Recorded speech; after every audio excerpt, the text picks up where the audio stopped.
Eh bien, bonjour à tous, nouvelle vidéo, les Patas Monkeys. Aujourd'hui, on va parler d'un peu de développement, mais aussi d'un besoin que j'ai eu et que j'ai réalisé en Python. Donc, ça ne sera pas du PHP, ça ne sera pas dans Dolibar, même si ça m'a obligé à faire des petites choses. Je vais vous expliquer assez rapidement. En fait, j'avais un besoin dans le cadre des cours que je donne de programmation. J'avais un cours de SQL à faire à des élèves. Pardon, excusez-moi. Et j'avais besoin d'un jeu d'essai pour les faire travailler sur des requêtes. Et comme j'avais rien sous la main, je me suis dit, bon, bah, ils vont faire ça dans Dolibar. Mais le problème, c'est que Dolibar était vide, ils n'avaient pas de données, donc c'était un peu embêtant. Donc j'ai créé un petit programme qui alimentait les données de Dolibar. Alors, il y a plusieurs manières de faire ça. Moi, je l'ai fait d'une manière assez particulière. Donc, vous pourrez trouver ça, il suffit de suivre l'URL que vous aurez dans le lien de la vidéo. Excusez-moi. C'est un outil qui va alimenter les différents éléments que l'on retrouve dans Dolibar. Ça se fait en Python et le jeu d'essai, en fait, c'est basé sur une librairie Python qui s'appelle Faker, qui permet de récupérer des données aléatoires. Et grâce à ça, je vais pouvoir alimenter tous les éléments, enfin une grande majorité des éléments présents dans Dolibar. Donc je vais pouvoir créer des utilisateurs, des tiers, des prospects, avec des prospects qu'on va pouvoir mettre sur plusieurs pays. Ça fait partie du paramétrage. On pourra affecter les commerciaux qui sont les utilisateurs aux différents tiers, créer des contacts associés à ces tiers, des entrepôts, des banques, des produits et des services qui seront, si c'est des produits, affectés à des entrepôts avec quelques mouvements de stock. On va ensuite avoir des devis, des commandes, des expéditions vu qu'on a des commandes, des factures avec des paiements des factures avec plus ou moins de retard. Bon, ça peut arriver. Ensuite, on va voir toute la partie des contrats, des interventions, des tickets, de la base de connaissances. Et il y a deux petits trucs que j'ai rajoutés récemment. C'est le fait d'avoir des catégories. Alors, il y a beaucoup de possibilités de mettre de catégories dans Dolibar. Vous les avez sur les tickets, depuis la 21 sur les fiches d'intervention, etc., etc. Non, ça sera sur la 22, pardon. Mais au niveau de l'API, toutes ne sont pas développées. Alors, je suis en train de le faire. Ça fait partie des PR que je suis en train de réaliser sur le corps de Dolibar notamment. Et enfin, on va pouvoir aussi mettre des contacts externes, internes. Et ça aussi, pour l'instant, c'est limité au niveau de l'API, qu'au devis, commande et facture client. Je pense que pour la suite, on aura d'autres choses, mais bon, pour l'instant, c'est un peu... c'est comme ça. Il y a une petite installation préalable à faire. Côté Python, il va falloir la librairie Faker et la librairie PY-YAML. La PY-YAML, c'est parce qu'on passe par un fichier de paramétrage, que je vais vous montrer juste après, qui vous permet de définir en fait ce que vous allez vouloir mettre dans votre Python, enfin dans votre Dolibar, pardon.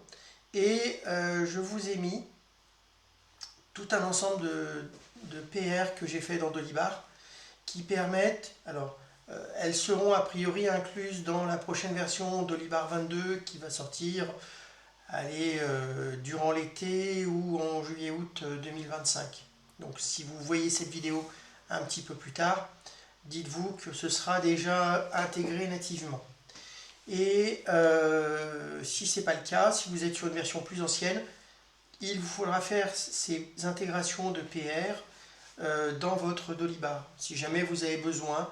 Bon, c'est clair que l'usage de l'outil, c'est plus pour se faire des jeux d'essai, pour tester des applications mobiles ou des applications que vous avez développées de manière un peu plus intuitive.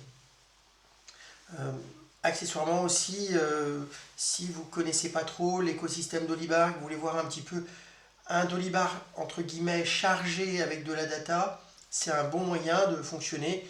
on se crée le jeu d'essai qu'on veut et on voit un petit peu à quoi ça ressemble en termes de volume, sans avoir à récupérer une base de données d'un client et à l'anonymiser. Voilà, donc je vous l'ai dit, tout se trouve dans le Git, mon dépôt Git qui est public. Il y a tout un ensemble de fichiers. Alors je vais un petit peu les lister ici, mais on va les voir ensuite en vrai en termes de code. Donc la première chose, le README, c'est ce qu'on vient de lire. Le Dolibar Field Random, c'est l'application en tant que telle. C'est elle qui contient l'ensemble de l'applicatif. Voilà. Dolibar API, c'est plus des petites fonctionnalités que j'utilise. Alors, je me sers aussi de cet outil pour faire de la reprise de données. Quand j'ai des données à reprendre, et là, je ne les anonymise pas, et j'utilise justement cette bibliothèque Dolibar API pour récupérer mes datas.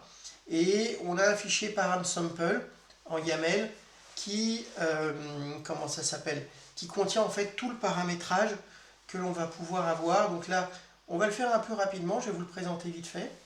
Donc là, par exemple, moi je suis en local, j'ai besoin de l'URL de l'API et de l'URL et du token, pardon, associé à l'API, associé au compte utilisateur que j'ai créé. Et puis je vais devoir ensuite définir qu'est-ce que je veux. Donc là, par exemple, j'ai indiqué que je voulais 10 utilisateurs, 420 clients, 200 produits, 3 entrepôts, que à partir de ces 3 entrepôts, il me crée de manière aléatoire des mouvements de stock. J'ai besoin de 2 comptes bancaires, 420 factures, commandes, devis, contrats, interventions, tickets. Voilà, donc ça alimente. 420, alors c'est pas posé aléatoirement, hein, même si je suis très fan du chiffre 42, c'est que ça correspond pour avoir en termes de volumétrie depuis 2023, 2 ans et demi, ça nous amène à peu près au mois d'avril, donc ça me faisait un jeu à peu près conséquent. Comptez à peu près entre 15 et 20 en plus, rajoutez 20 à peu près en plus par mois supplémentaire. Ça a eu une estimation, mais je vais revenir un petit peu après. Donc là, ça me permet de définir tous les éléments que je veux. Là, ça va me permettre de définir les catégories et le nombre de... alors là, pour l'instant, effectivement, je suis limité en termes de catégories qu'aux produits, aux clients et aux contacts. Mais là, je lui dis, tu m'affectes les produits entre 0 et 3 catégories. Donc ça, c'est de manière aléatoire. C'est une manière de fonctionner. C'est pareil ici, pour l'instant, sur les contacts, je lui dis, je veux un contact interne, un contact externe au minimum. Je peux en mettre plus si je le souhaite. La partie projet n'est pas encore finie de développer. Ça sera la prochaine version. Pour l'instant, c'est work in progress. Dernière petite chose, donc là j'ai indiqué que je voulais démarrer mes alimentations depuis 2023. Et j'ai demandé un intervalle de 3. Alors l'intervalle de 3, comment ça fonctionne? En fait, il va démarrer au 1er janvier 2023. Et ensuite, il va décaler d'un intervalle de jours, entre 0 et 3 jours. Et c'est cet intervalle aléatoire qui va me permettre d'alimenter mes factures, mes commandes, etc. sur des dates différentes. Ça, on le verra un petit peu après, une fois que le traitement sera fait. Ça me permet de visualiser des alimentations différentes. Donc si je veux un petit peu moins de volumétrie de facture au mois, il suffit que j'augmente ce date intervalle. Si j'en veux un petit peu plus, il faut que je le diminue. Nombre de country, ça me permet d'avoir plusieurs pays. Donc là j'en ai mis qu'un seul, mais si je mettais plusieurs country, ça me donnerait comment ça s'appelle, ça ferait ça manquerait, donc ça ventilerait les clients sur différents pays. Et le NB shipping, c'est pour dire je veux faire des expéditions de mes commandes. Voilà le paramétrage. Bon, il est assez à la fois simple et complexe. Normalement, on a juste besoin de travailler ce fichier-là. Là, je précise, c'est un param sample. Donc moi je me suis fait mon param personnel, donc j'ai enlevé le sample. Et donc j'ai mis mon URL local, le token, j'ai précisé la version, mais ça c'est plus pour moi pour me repérer. Et donc si j'ai envie de travailler sur une des deux versions, ben, j'ai juste à activer ou désactiver en mettant le bon paramètre. Donc voilà un petit peu ce que j'ai mis. Donc là j'ai 5 catégories, j'ai 5 pays aussi. Bon, je suis plus cosmopolite. Excusez-moi, j'ai un chat dans la gorge aujourd'hui. Je lui demande de créer pour les produits, les customers et les contacts entre 0 et 5 catégories. Et voilà, donc je le dis. Voilà pour le paramétrage. Alors, on va faire rapidement le tour sur du code, mais je ne vais pas vous prendre trop la tête.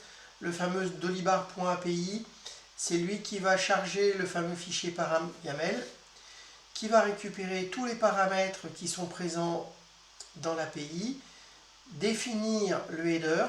Alors je précise, j'ai pas fait un truc avec multi-compagnie, mais normalement si vous jouez avec les entités, ça doit pouvoir fonctionner aussi.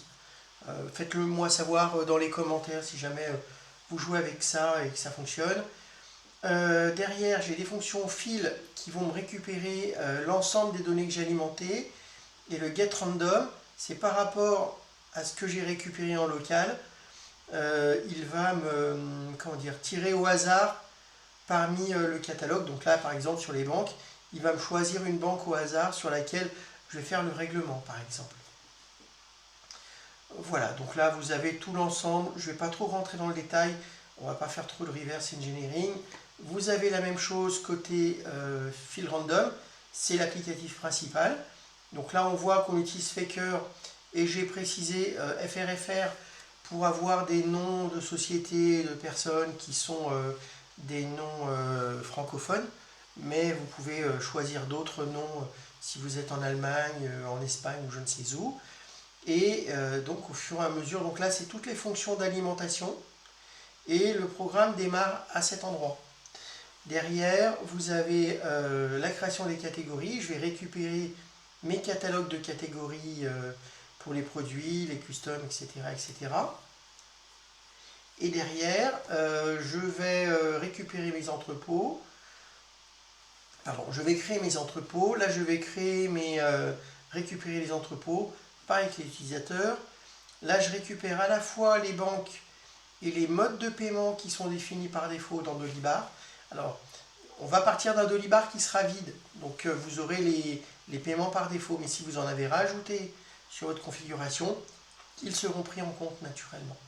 Et là, on a fait le démarrage. On a démarré. Et j'ai mis les petites étapes pour indiquer combien de temps mettent les différentes alimentations. Donc là c'est parfait. J'ai un Dolibar que j'ai initialisé, donc on va faire l'install fraîche comme on dit. Alors je vais l'appeler DLB2101.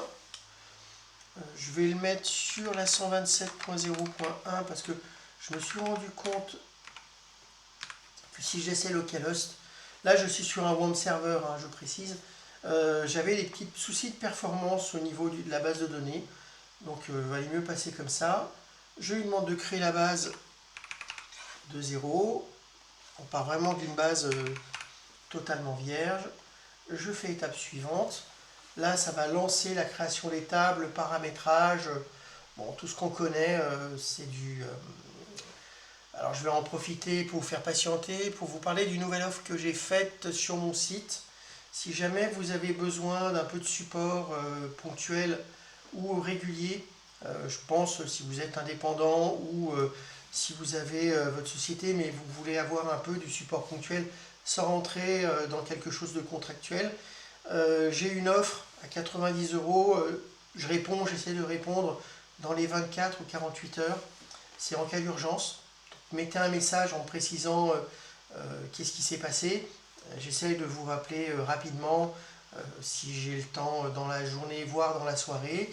Vous avez une offre un petit peu plus chère, mais qui permet d'anticiper quelque part. L'idée, c'est de vous offrir du support à l'année. mais à la demande. C'est-à-dire, grosso modo, j'envoie un message. Alors, j'ai tout expliqué sur la présentation, sur l'offre. J'explique un petit peu. Donc, l'idée, c'est vous planifiez vos besoins selon votre besoin. Ça ne veut rien dire ce que j'ai dit, excusez-moi. Mais grosso modo, début de mois, je prévois d'envoyer une newsletter pour résumer un petit peu mon activité, s'il y a des nouveautés sur mes modules, parce que c'est vrai que j'en fais beaucoup. Et je vous propose d'activer votre heure de support.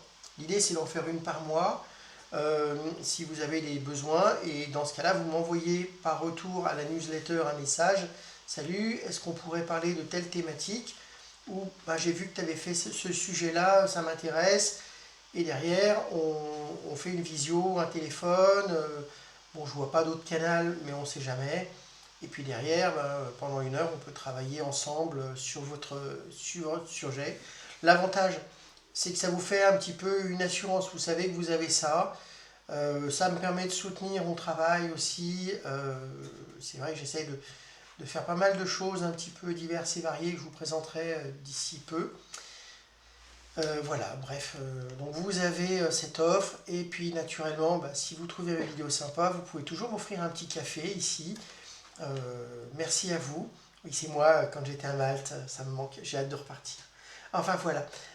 Bien, la base de données est installée. On va se créer un petit utilisateur, donc je l'appelle admin123. Faut que j'apprenne à écrire. En fait, j'écris de travers, donc c'est... j'ai mon écran qui est tout à ma gauche. Voilà, donc là je vais accéder à mon Dolibar. OK.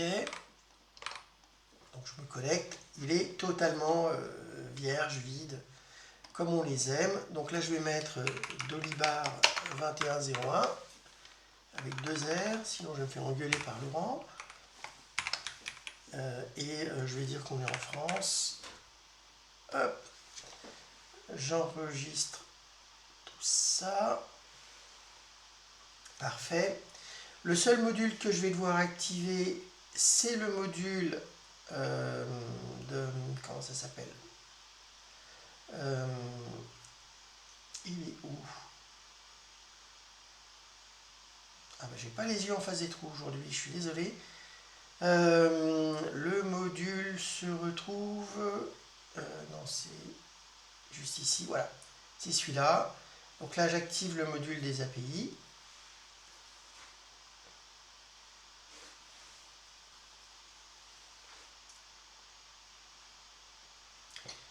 Ça prend un petit peu de temps parce que en fait, j'ai aussi tous mes modules qui sont installés sur cet environnement. Donc forcément, il va à chaque fois les vérifier. Donc une fois que j'ai fait ça, je vais avoir besoin de retourner sur mon utilisateur SuperAdmin et lui définir un token, la clé d'API, pour accéder à Dolibar via l'API. Donc une fois que ça c'est fait, je récupère l'API. Je vais retourner sur mon programme paramètre YAML. Je lui mets le bon token et derrière je peux lancer l'application. Donc voilà, je la lance. Oula, on a déjà des beaux messages. Alors, qu'est-ce qui s'est passé? Catégorie 403. Ah, j'ai un petit problème sur la création des catégories. Alors, je vais faire une petite pause. Ça va être un petit bug, ça arrive. Et je reprends juste après, vous inquiétez pas. Me revoilà. Bon, effectivement, j'ai fait ma blonde de service. Si j'active pas les modules sur lesquels je vais alimenter de la data, ça risque pas de marcher. Alors, pourquoi est-ce que je me suis fait piéger? C'est assez simple, c'est que je suis en train de travailler de la même manière sur la possibilité de pouvoir activer à distance les modules. Parce que tant que ça c'est pas fait, il faut le faire à la mine. Et ça peut être un peu fastidieux. Alors, je vais juste faire un petit truc. J'aime bien me mettre ma petite horloge personnelle. Ça me permet de voir où j'en suis en termes de timing. et je désactive la vérification à distance. Je reviens sur les modules, voilà, ce sera un peu plus rapide. Et donc là-bas, je vais cocher tous les modules qui m'intéressent. Donc c'était pas un bug, hein, c'était juste que j'avais oublié d'activer les modules. Et si les modules ne sont pas activés, bah forcément, on ne peut pas les alimenter. Alors fournisseur, pour l'instant, c'est pas encore traité. Si jamais vous avez besoin, bah, n'hésitez pas à me contacter. Ou bon, les sources sont accessibles, vous pouvez aussi le créer. N'hésitez pas à m'envoyer le correctif ou me contacter si vous avez besoin de le faire développer pour un cas d'usage ou un de vos clients. Je suis là pour ça. Donc, produits, services, stock, ça c'est bien. Bon, là vous voyez tous mes modules, je ne vais pas les activer, c'est pas le but. J'ai les événements, projet, je m'en sers pas. J'ai besoin des catégories, c'est ça qui me manquait. Et a priori, c'est tout. Oui, c'est tout. Ça sera tout pour cette fois. Donc je reviens dans mon petit programme et je le relance à nouveau. Et là, on a eu un petit message d'erreur, comme quoi les catégories avaient déjà dû être créées. Et il a lancé l'alimentation. Donc on voit que là, la première partie, il a mis à peu près 3 secondes. Ça va. Si on va sur Dolibar, alors moi ce que je regarde surtout c'est ça. Donc là je vois que il m'a déjà créé 11 utilisateurs, une trentaine de produits et services. Si je rafraîchis, voilà, je vois que mes produits et services sont en train de s'alimenter. Et je dois avoir mes entrepôts aussi. Voilà, j'ai mes 3 entrepôts. Et je vois qu'il y a la valorisation. J'ai un prix d'achat, un prix de vente.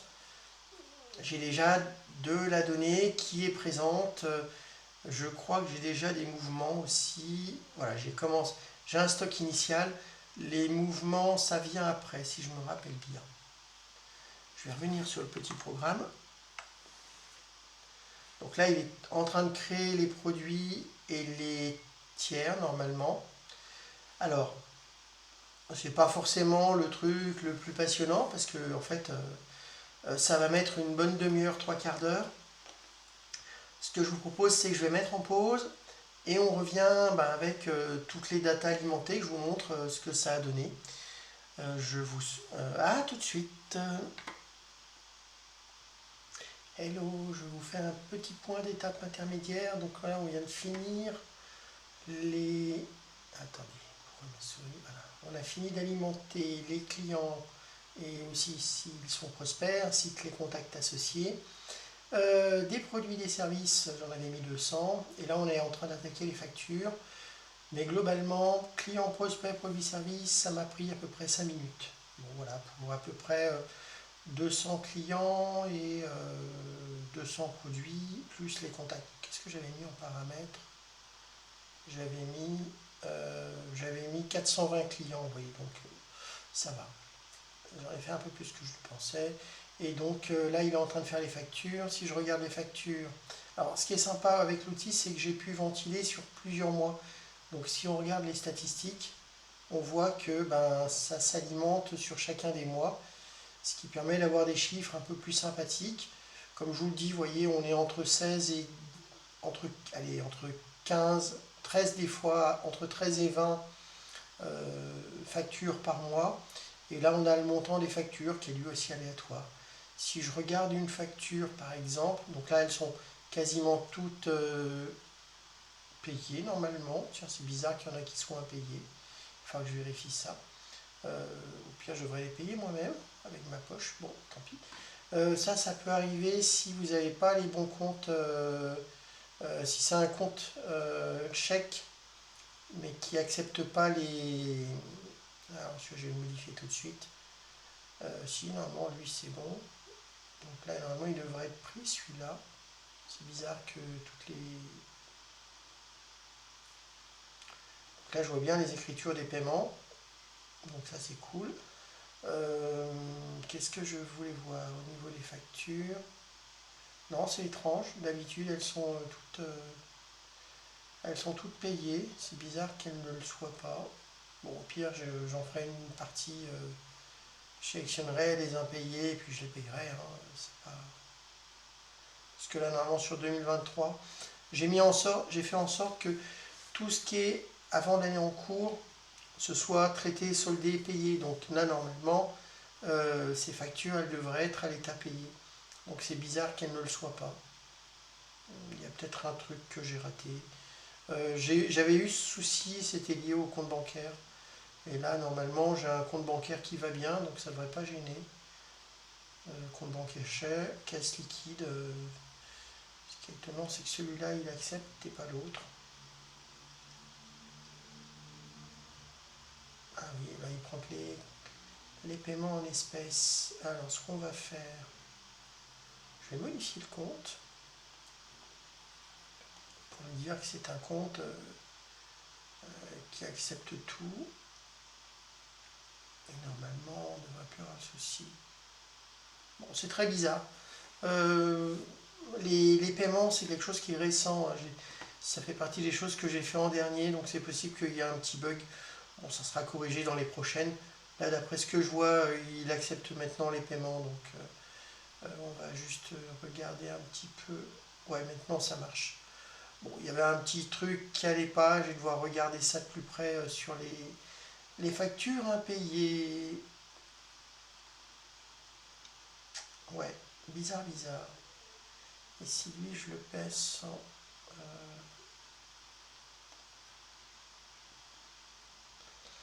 en compte caisse liquide. Non, je crois que c'était les comptes qui marchaient bien. Ouais, il y a un petit truc bizarre, c'est quand on fait les règlements, des fois, il se perd un peu. J'ai pas vraiment trop audité ça. Alors c'est vrai que j'ai fait pas mal de correctifs.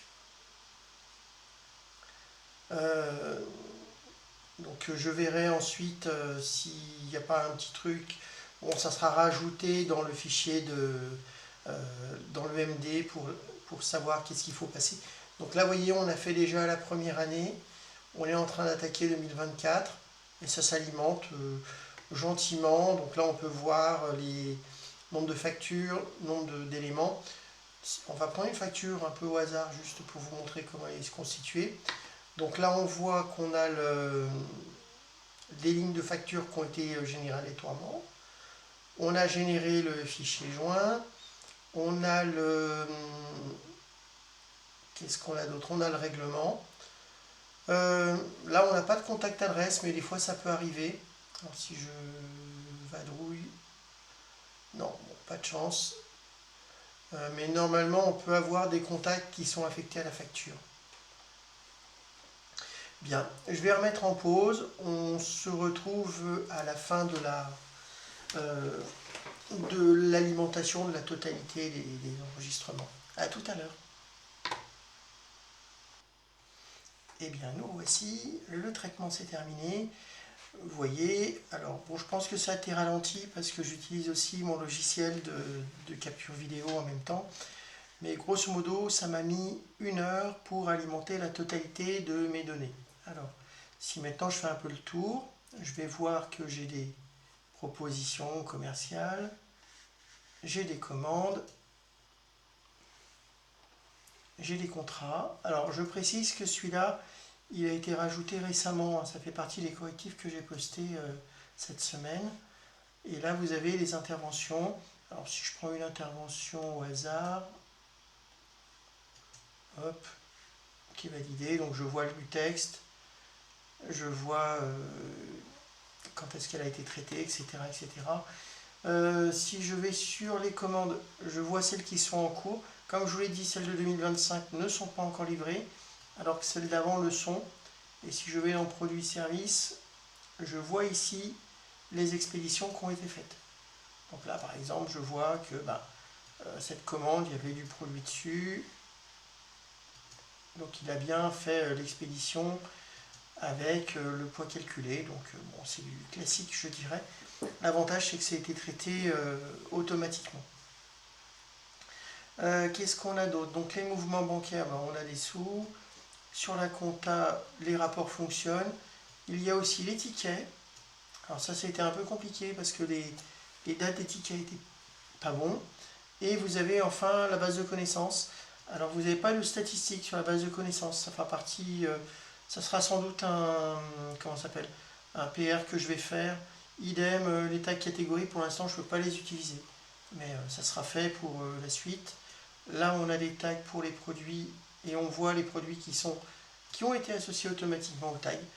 Donc comme vous le voyez, ça nous fait un jeu d'essai assez consistant qui peut être sympa à présenter à un client au lieu de le laisser avec une base de données totalement vide pour qu'il puisse jouer un petit peu.